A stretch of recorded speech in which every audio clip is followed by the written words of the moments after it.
Hello, welcome to the Connevans YouTube channel. Today I'm going to be talking to Connevans MD David Evans about his recent experience getting hearing aids.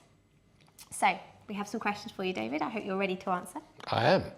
When did you first notice your hearing getting worse? Well, I didn't really notice my hearing getting worse. I was still able to hold good conversations and I didn't feel I was saying pardon or what that often. So what motivated you to get a hearing test? Well, maybe a good or bad thing to say, I couldn't hear the fridge alarm. And what I found was one day I was at home and I'd left the fridge open and everyone around the table said, "Shut the door." I said, "Why?" They said, "Because the noise of the alarm is really annoying." And I couldn't hear the fridge going beep, beep, beep, and everybody else could. So having made the decision to get a hearing test, how did you go about it? Well, I didn't do anything for the first few weeks. And then I had, for another reason, talked to my GP on the phone, and I said, I've been meaning to talk to you to get a hearing aid test. She said, "We're part of the scheme. You don't need to come and see me. I don't need to refer you. You just need to phone up someone else that's on the scheme," which happened to be Specsavers, in fact. Other people do provide. And so off I went to the website, found the local Specsavers, which is in Leatherhead, in fact, and I then rang them up. I had to have my NI number. I had to say where my surgery was, my age, bits and pieces. They asked me one or two questions, and I was booked up for my first appointment. So how many appointments did you have, and how long did the process take? It actually happened relatively quickly. I had my first hearing aid test after, I think it's about 2-3 weeks. I went in and it was on a Friday, and I went in, the first thing they do is look inside your ears. I'd got a fair amount of earwax, but because the audiologist could see my eardrum, she was prepared to do the test. So they did the test and found that I had severe high frequency loss. So my hearing goes dropped like a bomb, probably due to problems in discos when I was a lot younger. They then said, well, you better have earwax cleared, which again we're still on the NHS, and so that again was, I think it's 2 to 3 weeks again on a Friday, and then I had the earwax removed, and they said, "When's my next appointment?" And they said, "We can come back in the morning if you want to." And I said, "Oh, okay, yes, I'll come back on Saturday morning."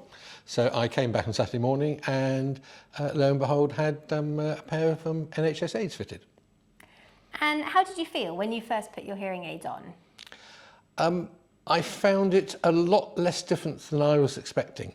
To be honest, I wasn't totally sure what I would hear, but in fact wearing the hearing aids, putting them in, listening to the sound, I got open fit hearing aids, so I didn't have to go through ear mould fitting or anything, and because they're open fit there's no exclusion, so it was actually a lot nicer than putting in earbuds.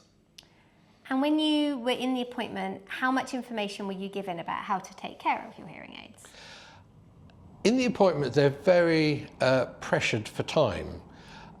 So in actual fact, as far as hearing aid care is concerned, you don't get much time spent with you. They do give you a set of the instructions that come with a hearing aid, and each hearing aid chain will have their own book which gives you general hearing aid guidance and advice. But as far as maintaining that, to be honest, because it's all new to everybody and new to me as well, they're more concerned about actually, could I get the hearing aids in myself? Could I turn them on and off and things like that? So with the bits of information that you were given, did they give you any spare parts, batteries, tubes and domes, those sorts of things? The only spares I got was I was given a couple of packets of hearing aid batteries, and they said that in a few weeks I would be sent a large supply of hearing aid batteries, and which did eventually arrive, a little packet in the post, but I got no actual individual bits and pieces with the hearing aid. So I basically got the hearing aid, 2 hearing aids, an instruction book, a general hearing aid guidance book, and some batteries. So I know that you then came into work on the Monday morning and made yourself up a pack of essentials, bits and bobs for your hearing aids. So what's in that pack? What have you found useful? What I realised was if I lost one of the hearing aid, I've got a hearing aid with a tube and a dome, and if when I take them out, if one of the hearing aid domes was to fall off, I wouldn't have a spare one. Waiting until a dome gets lost, you then got a 2 or 3 day period where you've got no hearing aid. So basically I've got a spare set of domes, a spare set of tubes, and a spare set of wax protectors, wax guards. Once you had your hearing aids, you started using it, what did you notice over the first 24 hours or so with them? Well, to be honest, when I first wore them, I found actually very little difference. You could start hearing things like crunching of paper, and you get a little bit of slightly tinny effect. But in actual fact, I didn't really notice a huge difference. Listening to the TV, wearing my hearing aids, I wasn't listening at a different volume of sound, although it did sound a little bit clearer. That's because obviously I got the high frequency loss. One thing I did spot was that a couple of weeks after I had my hearing aids, I had to go on a trip actually to America for an audiology conference. And there's a big park there, and I used to walk in through the park going to and from the conference. And I found that if I took my hearing aids out, I couldn't hear any of the wildlife, any of the birds. When I put my hearing aids in, I could hear the birds and much more the trees blowing, but in particular it was the bird song, which is a classic comment that people talk about, which I found at the time very strange, thinking, oh, this is what I hear people writing about. So you're now a few months in. I think you've probably had your aids about 3 months, we reckoned. What are you feeling about them now? I feel very relaxed in wearing them. I notice if I don't wear them, I think I notice more effect of them now than when I was first given them, strangely. When I take them out now, the world seems very flat. And whilst in noisy places, I haven't found it too problematical in noisy places. I haven't had to turn them up and down specifically. I do occasionally change the program in a noisy place. So it's really just, it's a livelier, less flat world that I live in when I got my hearing aids.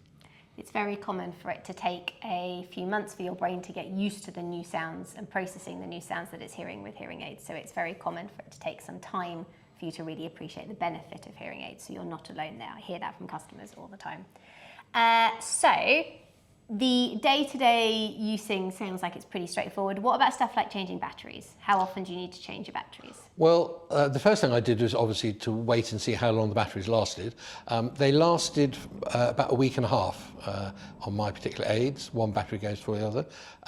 I did find that the battery condition in the app that I've got isn't particularly helpful because the aids can die quite quickly.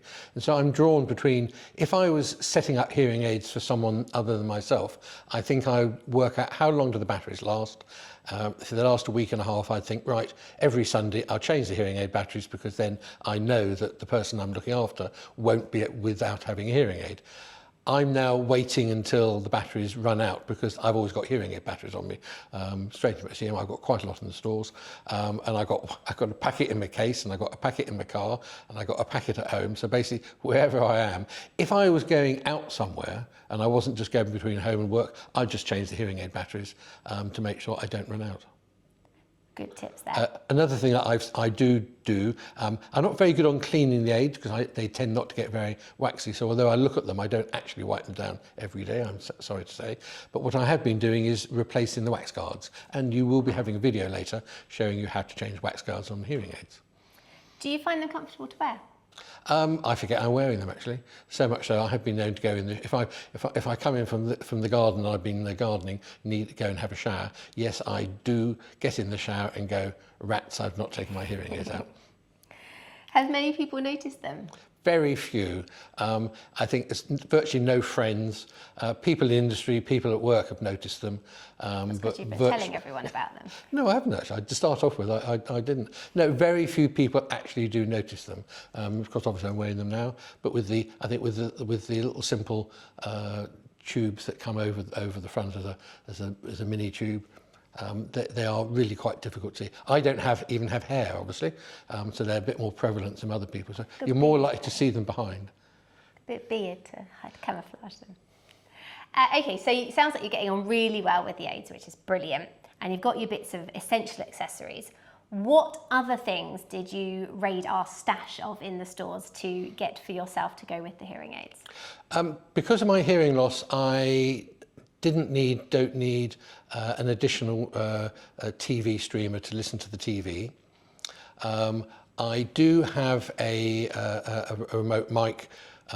These hearing aids are LE Bluetooth, which means that I can listen to my phone, I can listen to phone calls, I can listen to the BBC News if that's what I'm watching. On a phone call, I can't talk back because it's low energy, so I can hear, but I talk into the phone. When I'm working on my tablet or using my tablet in the evening, again, perhaps watching a YouTube video or whatever, in order to listen to that, at the moment tablets don't have LE Bluetooth, so I've got the little streamlined mic that I Bluetooth into my tablet, and then so the tablet goes into the mic then goes into my hearing aids with again LE Bluetooth, so I can basically sit and listen to what I'm doing without annoying anyone else in the room. And what about at work? Have we made any adjustments for you, the way that you work, or any additional equipment to help with your aids? No, I because of my hearing loss and because of the open fit, I'm more than able to use my existing, I've got an over-the-ear headset with a mic at the front for using on Teams calls. So I just use the ordinary headset. And you don't find you get feedback? No, I don't get feedback. And I probably get a better quality sound than if I was relying upon my hearing aids, because obviously my hearing aid prescription is designed for the additive high frequency loss, not the whole sound, if that makes sense. So basically, yes, because it's an open fit, they know that I can be hearing most of the sound through the open fit and the additional. So basically my headset will actually give me the best quality sound for my hearing loss. And our last question today, as someone who's worked in the industry for many years, is there anything that you think could have been done differently or better for your experience in now joining the industry as a customer? That's a very interesting question, because in fact, one of the things I did try to do was not to go in there saying, "Oh, I'm David of Connevans, can you please give me a hearing aid?" My memory is you went in wearing a Connevans polo shirt and that your incognito plan was a little derailed by the fact that you didn't check your wardrobe. I didn't wear a Connevans polo shirt. I have great sympathy for the pressure that the audiologists were under, because there is so little time. By the time you got in and you said hello and you sat down and those type bits and pieces, basically I can now totally understand that what people do or do not get told during the hearing aid clinic could well get forgotten and misunderstood. There just isn't the time, they had no time to explain what a telecol was. I did say, did I have a telecol program? And he said, "Oh, do you want one?" "Yes." "Okay, yes, you have got one." And they did add on a particularly noisy environment setting for me. So I got 4 settings on my aid. No, they're very helpful. They will answer the questions, but at the end of the day, you have only got your half-hour slot. And I think if I didn't have the knowledge that I had, and I tried to ask sort of fairly traditional questions, A, because I wanted to know the answers, and B, because I wanted to know whether they agreed with what I already half knew. It's a very difficult environment, and I think having a large book to read and someone that you can talk it over with afterwards would be a very important part to how successful your hearing aids are going to be. Would it be fair to say that a little bit of advanced research before you go into an appointment, that looking at things like telecoils, looking at the programs that may be available, thinking about the situations that you will be using your hearing aid in, will arm you to get the best out of that appointment? Oh, yes, absolutely. They had no time to show me how to fit a replacement tube or a replacement dome, or in fact how to fit a wax guard. Now, you get the instructions in the book, and there are lots of YouTube videos, and yes, we'll be doing a few more YouTube videos to try and fill those holes in. No, there just is so little time, which you can understand. I'm thoroughly enjoying the aids. They're very beneficial, yes, I feel better off for it. I also believe I've read over the years. I read lots of articles which basically say, if you wait until you really need hearing aids, it's too late because you won't adjust to them. And having good hearing and maintaining and using hearing aids can make a big difference to maybe reducing the chance of dementia and other problems in old age. Now, I know there's lots of debate about that. I think I would say I've seen other members of the family that have not worn hearing aids, and they do move back into their shell a little bit because they lose the ability to communicate. So having working hearing aids hopefully will help me sort of maintain a bit more savvy for a little bit longer. Thank you, David. That's really interesting. Thank you.